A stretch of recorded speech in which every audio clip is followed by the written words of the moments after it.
We just conquered EVO 2023, and now it's time to recover and have a chat. With me today, I have Gerardo, low HP's combatant of EVO 2023. That's combatant with a K, spelled with a K. Nice. Greetings. And me, I am Hunter, and I am also here. And I did not go to EVO. You did, Gerardo. You just attended EVO. You just got back like a few days ago, right? Yes. I got back yesterday. You kicked some ass. You took some names. How was your experience? Well, I don't know if that's entirely accurate, but I'll get into that. It was pretty cool. It was a little different in some ways from when I went last year that I wasn't expecting. But thanks to Street Fighter 6, it was extremely crowded this year. Makes sense, which is understandable. I think Mortal Kombat 1, right? MK1's not out yet. but there was like a playable thing you could do for MK1. Yeah, they had a bunch of fighting games playable early this year, actually, and I got to play all of them. MK1, Tekken 8, Under Night in Birth 2, Project L, which is the League of Legends fighting game, and the update to Grand Blue Fantasy Versus. MK1 and Tekken 8 were like the most popular of those ones, though. Yeah, that makes sense. So walk me through your week. Walk me through, you landed in Las Vegas. Actually, this is a good way to start. So I get to the hotel, right? Which I was staying at the Luxor this year. I did that last year too. It's fancy. Cool. So I haul my 2 bags and my gaming TV up to my hotel room, which is on the 15th floor of this building. You at least, and then I realized, right? Yeah. Okay. An elevator that went at a 37-degree angle, as they said. Very interesting. Okay. And then as soon as I get into the room, I realize that... So I brought my Sega Saturn with me to set it up in the bring your own console area in EVO for fun. Nice. I forgot the controllers for the Saturn. Well, that was the whole reason I brought the TV with me, so I hold that thing up there for no reason. And the Saturn, right? The idea was to play the Saturn. Yep.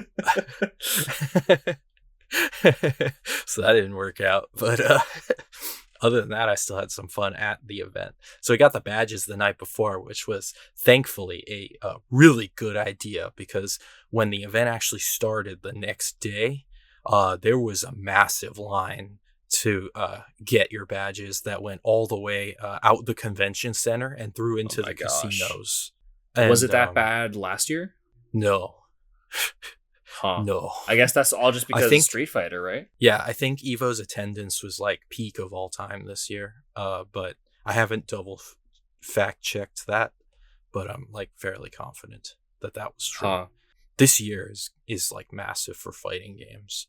I mean, they Sony just bought EVO like the year before last, right? Yeah. You always need a few years to work out the kinks, but then that makes sense that this would be the biggest one. Yeah, I got into there. It was pretty cool. The first thing I did was play Mortal Kombat 1. I'm pretty excited about that game. Naturally, yeah. And I had a good time. That was the person that I fought. I just got paired up with a random person. I fought them, and I got to beat them. That was pretty good. The game plays well. I was trying to analyze the deeper mechanics of the game. Sure. And I thought it was interesting.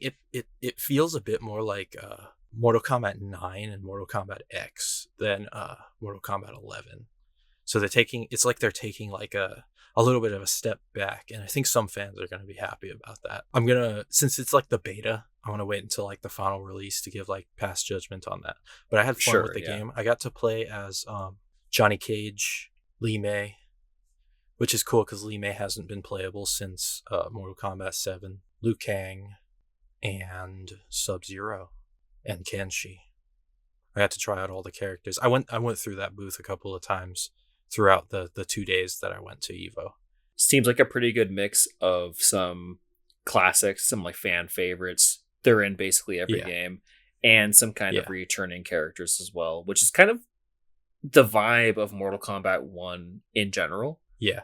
It's kind of a combination Yeah, of the old and the new, so that makes a lot of sense. Yeah, and I'm super here for it.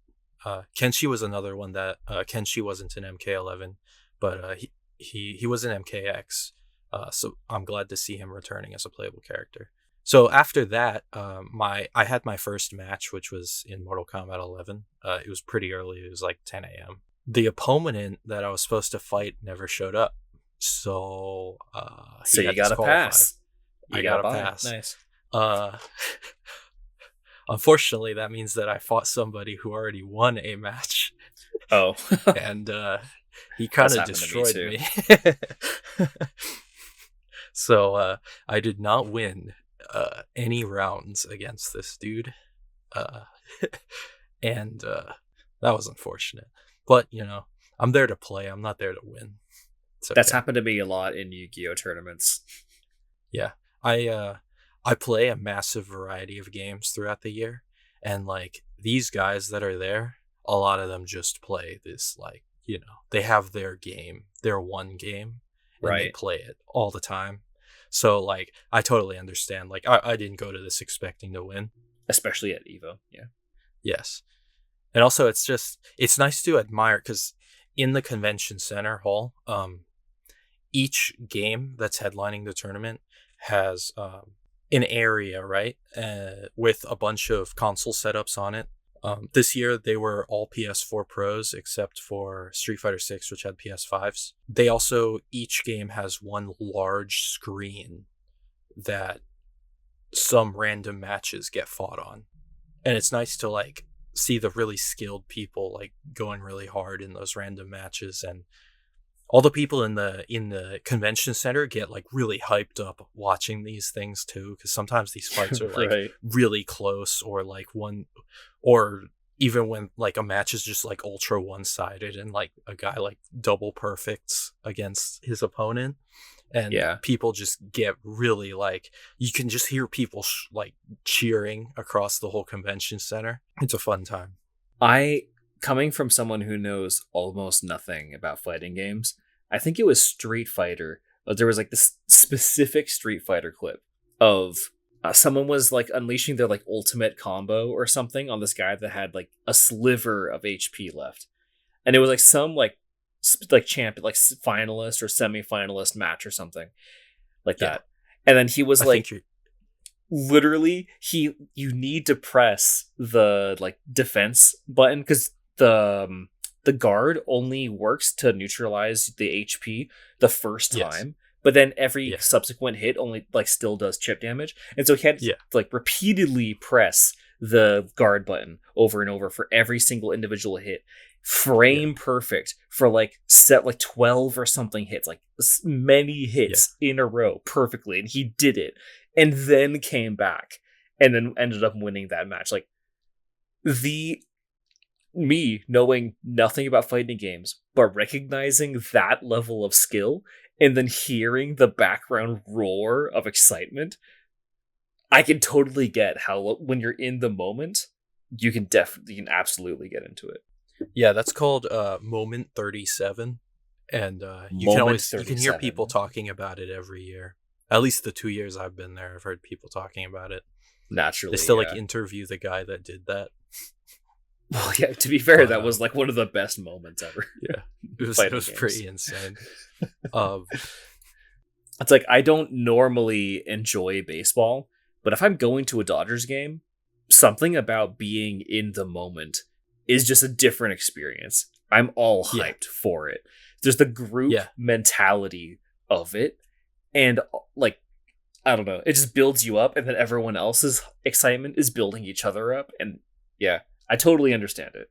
And there was actually a moment that I got to witness that was pretty hyped up, and there have been some news articles I've been seeing about it. It was that first day that I was there, much later in the day. There was a Street Fighter 6 match going on the big screen. One of the guys playing was blind, and he destroyed his opponent. A blind guy destroyed his opponent. He was playing as E Honda. You can look it up. I got to it up right now. It was just out of nowhere, I got to witness that. That was pretty sweet.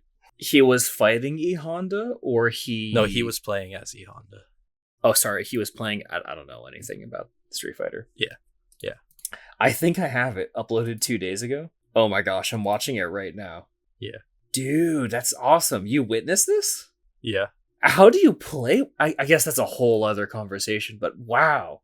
I don't know. I don't know. I don't know if the game has like accessibility features for that. Like maybe like rumble vibrations for like specific things, or maybe he's just so familiar with the game that he can just do that.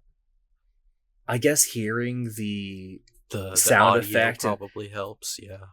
yeah, and the muscle memory, obviously, that's a thing anyways. So you are basically playing reactionary against the sound effects to be able to Yeah. know when you can start implementing your muscle memory. Interesting. Yeah.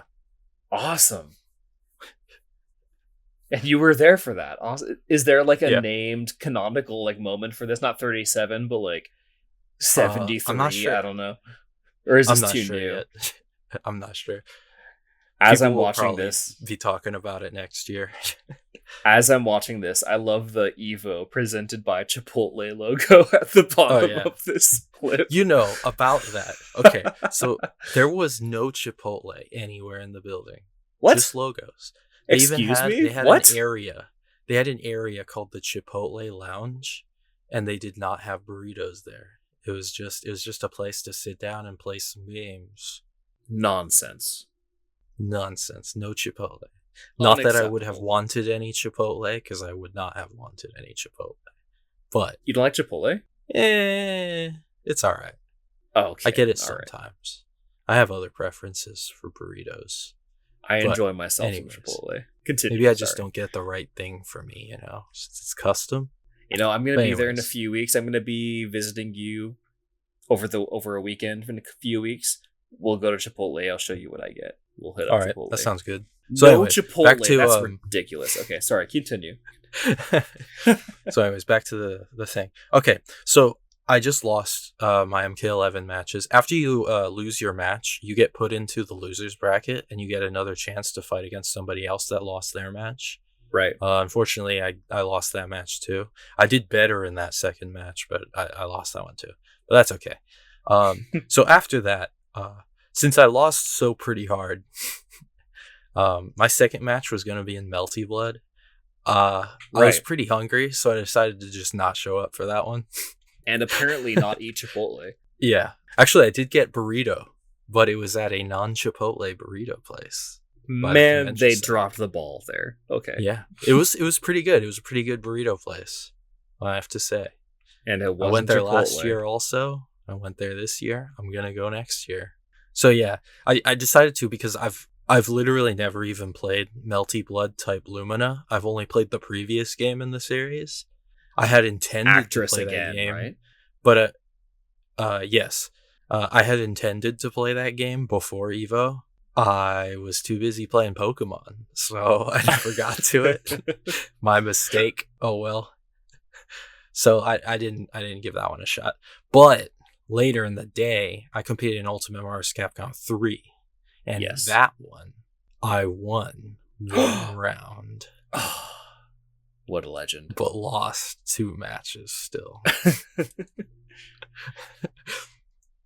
Interestingly, I did do a little bit better, I think, in that match. Something interesting about my matches for Marvel vs. Capcom, the person that I fought in the losers bracket was better than the person I fought in the winners bracket. So the round I won was against my initial match in the default bracket, not like the winners bracket.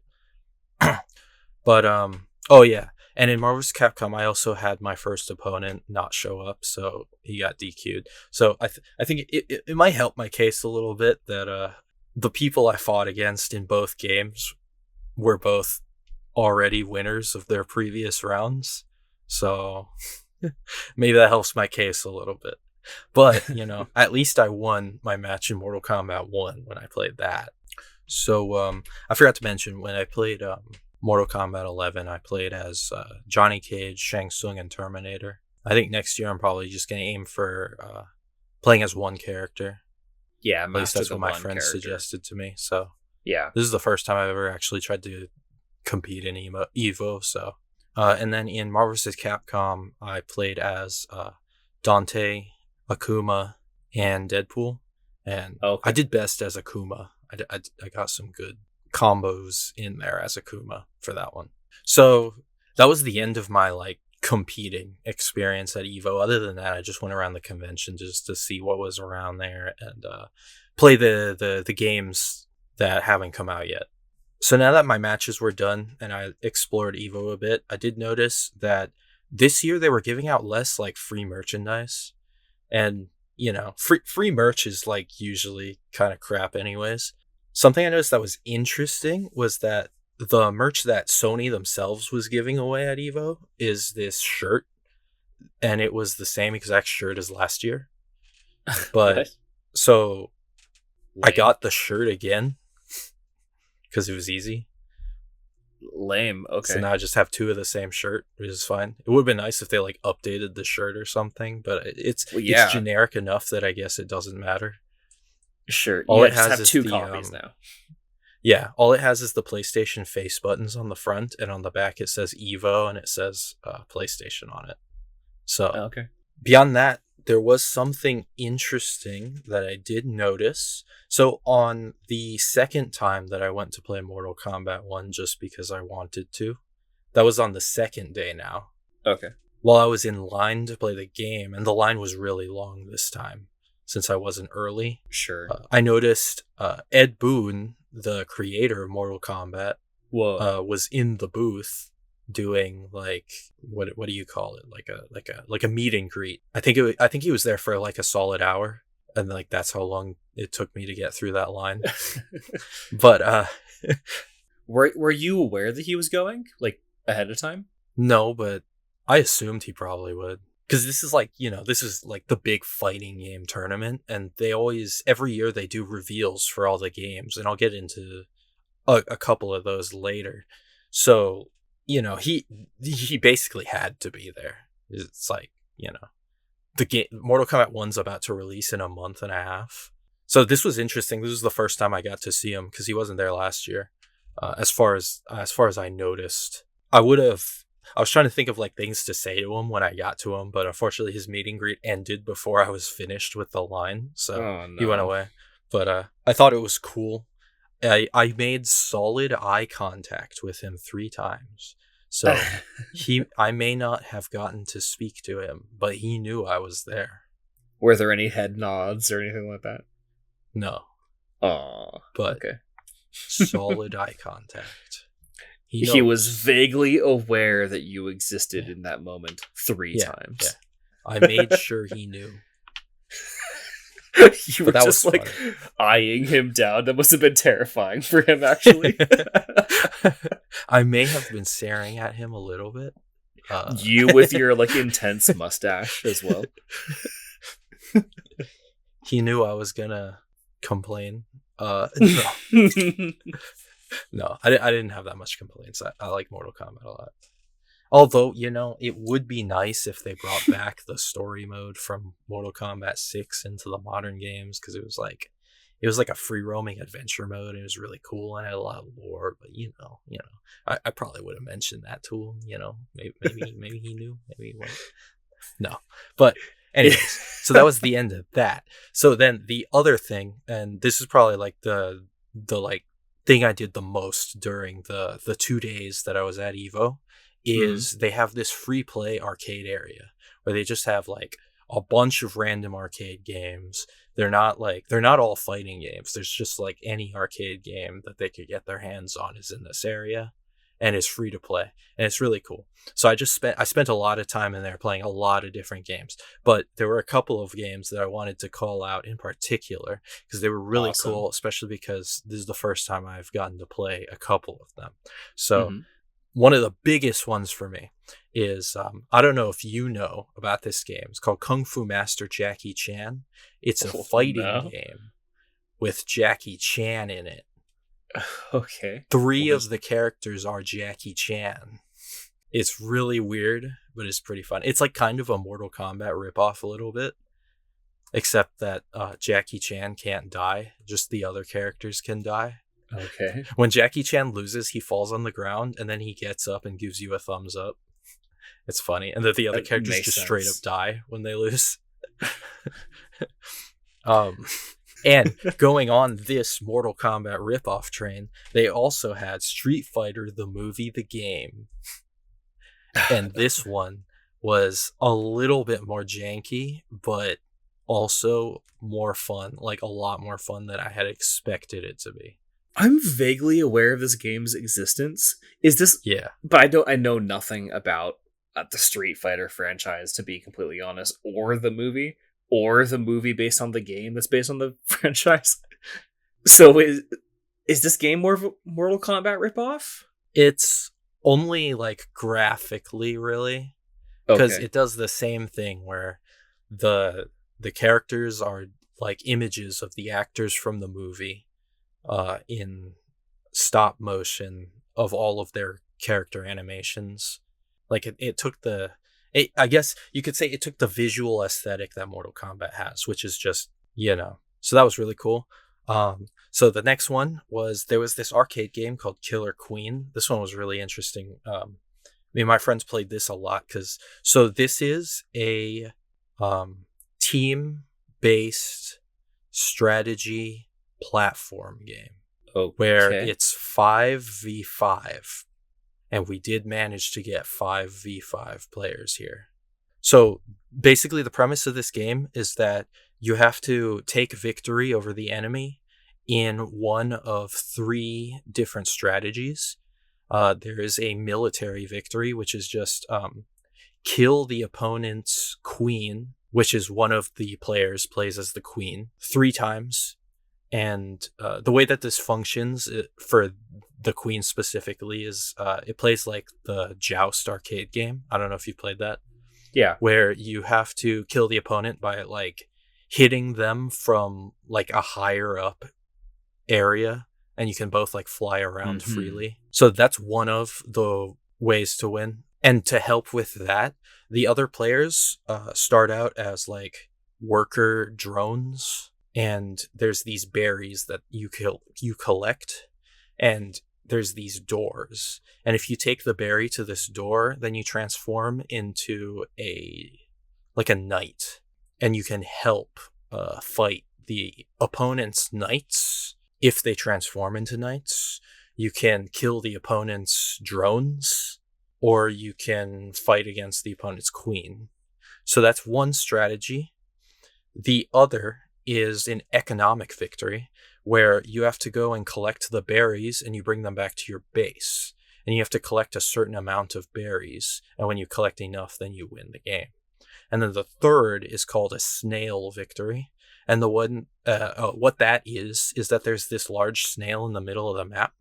And when you're a drone, you can jump on the snail and move it. And there's a goalpost on either side of the screen. And if you move the snail to your goalpost, then you win the match. The point of the game is juggling all these 3 strategies and trying to figure out which one is going to work best for you in the moment to try to win. And during the various replays we had of the game, we did achieve all 3 victories at some point. Awesome. But yeah, that game was a lot of fun, especially with like 10 people playing it. That game was a lot of fun. That was cool. I read online that there was a sequel to this game that was made for or ported to the Switch and stuff, because the original game is just like straight up an arcade game. The next one was there was several Initial D racing games, but the one specifically that I want to mention is this 4-player one that was really cool. So I did a race on this against the other 3 players, and I got second place. But the thing that I thought was really cool was I had this like moment during the race where I was in 4th place, and then all 3 other players took the corner too hard, and then I swooped in and drifted around the inside of the corner and got in front of all of them, and it was like I was living the anime. Awesome. Okay. This is the one, because I see our show notes. This is the one that I am the most interested in because I remember the anime and I remember really liking the anime. And the soundtrack I still listen to this day. I should probably go back and just watch all of it.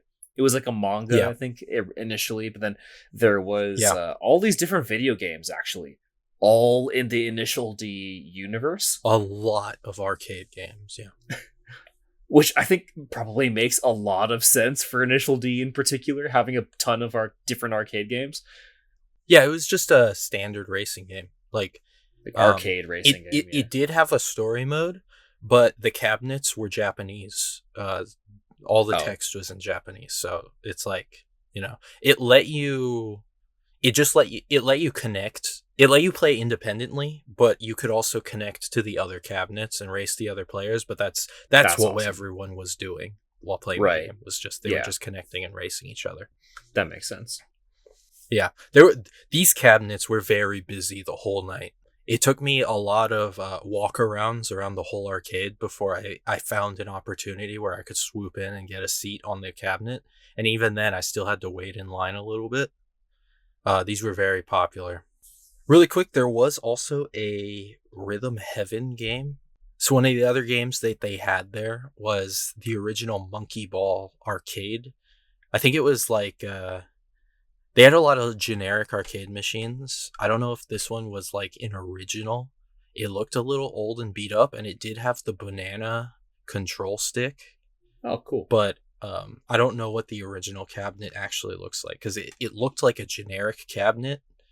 And they had a lot of like generic cabinets that you could just get like anything to run on there. But yeah, I played through Monkey Ball. They had the banana thing, control stick, and I managed to at least beat like the easy mode of the game. Maybe I'm not sure. I don't know if it was the whole game because that's another one that was all in Japanese. A lot of these games were all in Japanese. Those were all of the arcade games I wanted to mention more specifically, and they had like way more, just the most random stuff. They had like a Tetris machine, and they had like the most obscure fighting games just ever made there. That was my Evo experience. There were some announcements that I thought were really cool. There were a lot of announcements for all the games there, but I'm only gonna mention a couple of them. The one that's most significant to me was the Mortal Kombat 1 characters that they announced, which is Reptile, Ashura, and Havoc. And Right. Reptile's cool. They're doing something very different with him this time. In past games, he's taken either like a human-like or a very lizard-like form. And in this game, they're like combining the two so that he kind of transforms into a lizard mid-battle, which I think is like they're like reworking the character like significantly. And also this is like the first time, no, not the first time, but it looks like he can talk like a lot in this game, which is very interesting. He doesn't really talk that much beforehand. I don't remember for sure if he ever talks beforehand, but I'm pretty sure he might at least at some point. Ashura and Havoc haven't been playable in a Mortal Kombat game since Mortal Kombat 7, and these are two characters that I was hoping to be in the game.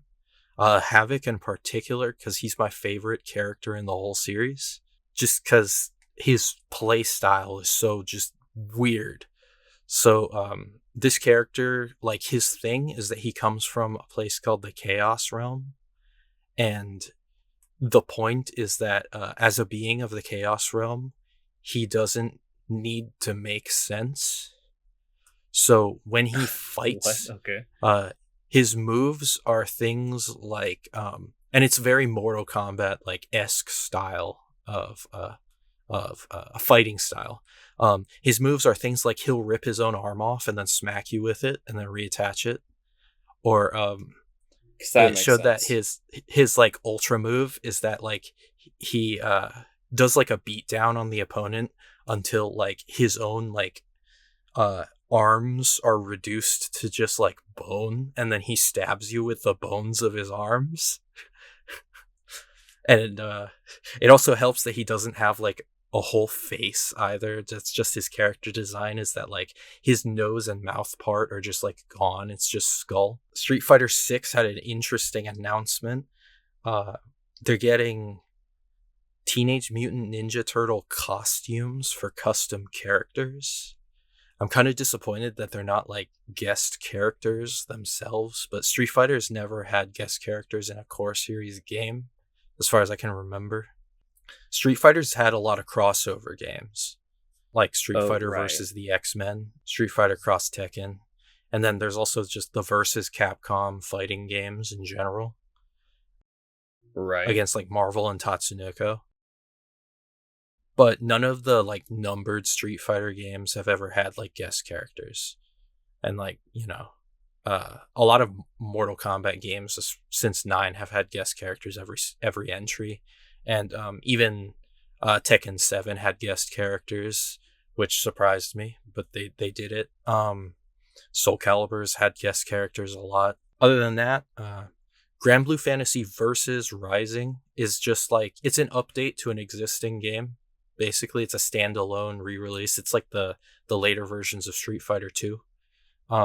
They announced a new game mode for the game that's like a Fall Guys Battle Royale ripoff game mode, which I think is pretty interesting. I don't really care for the idea of adding that into the game, but I'll see how it goes when I actually play the game. It sounds interesting because that game kind of has a more chibi kind of art style, right?